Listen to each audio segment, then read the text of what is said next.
You had your breakout year last year. You said you won double-digit sacks. You obviously eclipsed that goal.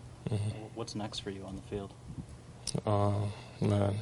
This is a big year coming, not just for me, but for the team. I definitely don't strive on personal goals, even if it is, I just keep it to myself. But the main focus for me is to help my team win games. We're just trying to win a championship, and it just starts from now. This offseason, we got to put in the work, and I'm sorry, go ahead. And just make sure that we like start fast and finish strong. Your stats measured up to the top pass rushers in the league, but I mean, nationally, I feel like people aren't really talking about you that much. I mean, what do you feel like you have to do to make that superstar level? I mean, I know you all know me too well for me to be talking about me being a superstar or anything. But in my mind, I know who I am and I know what I'm capable of doing. And I don't care if anybody's talking about me or not. The most important thing is my team. As long as my team is comfortable with me and I'm comfortable with them, I'll be good. When you get to a certain level, like what you did last year, what drives you to at least remain at that level, if not, take it higher? How do you drive yourself? How do you motivate yourself to do that? On a personal level, when they say the record is 15 and you get 14.5, and your dad calls you and tells you that you could have done better. That's all. Yeah. One half a sack. One half a sack. He's like, well done, but you could have did better. So half a sack. What do you think when you see Olivier Vernon, a player like that, get paid like he did, plays the same position you do, doesn't have as many stats as you do? What kind of goes through your head? I'm excited for him.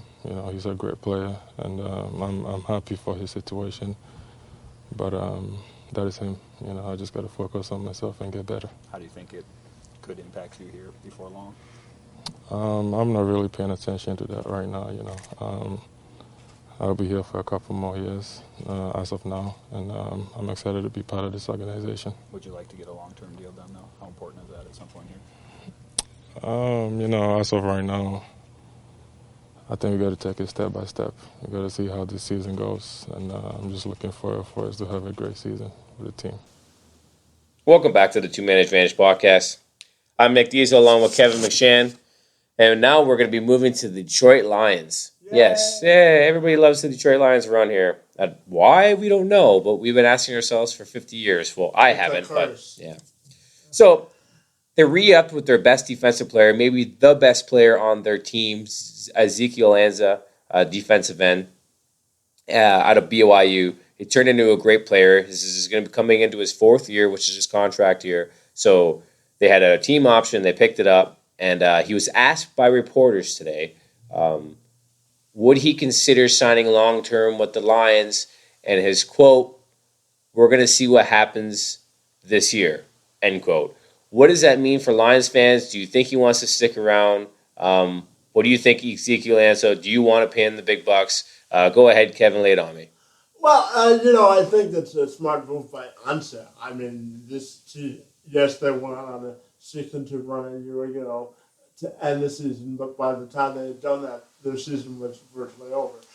So I do think it's a smart business decision by Ansah. He's obviously turned into one of the premier players in the league, but I think it's a prove it year for the Lions and their new administration, and I think it's smart because by saying that he has the leverage in contract negotiations.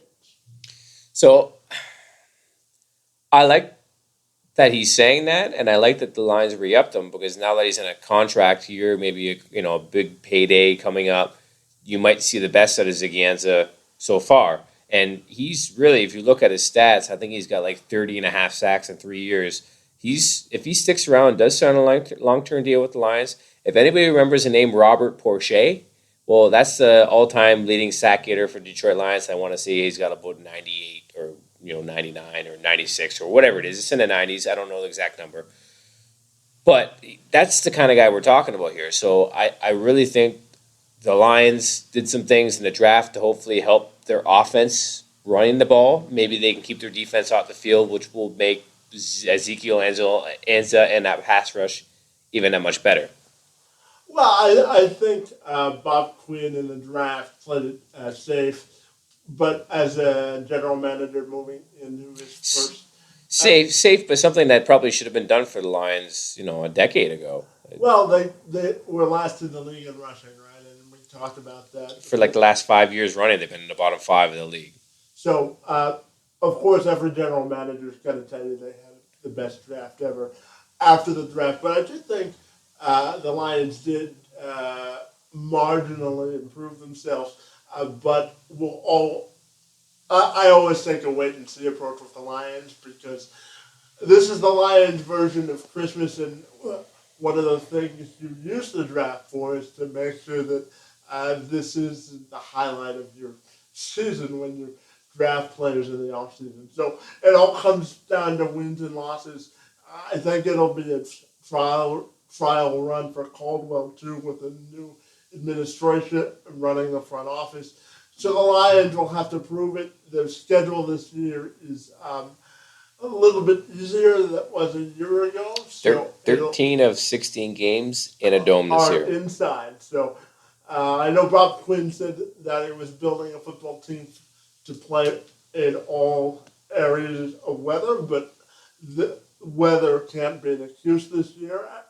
Actually, interested to see how the offensive line checks out on training camp because you've got some interesting battles along the offensive line. That's one of the things he did in the draft too, is drafting guys and creating competition at certain positions. And I think that just is going to make them stronger. Maybe this makes Riley Reef stronger, adding a tackle. Maybe this makes Larry Warford or Tomlinson stronger by adding a guard. Maybe it makes Swanson better, or maybe you find out who's got it, who's going to make it, who's going to play on your line, and start building your 5 guys. And Larry Warford's been hurt a lot lately.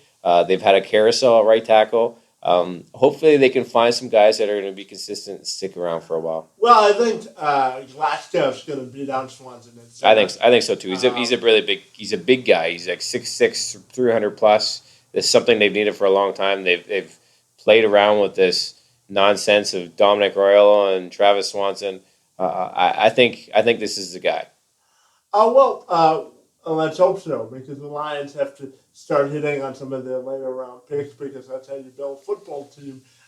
Build a football team. Well, the Fords have been trying since 1964, and they're hitting the reset button again. But hopefully, Martha Vader. Hopefully, she's a feisty 90-year-old. She don't play.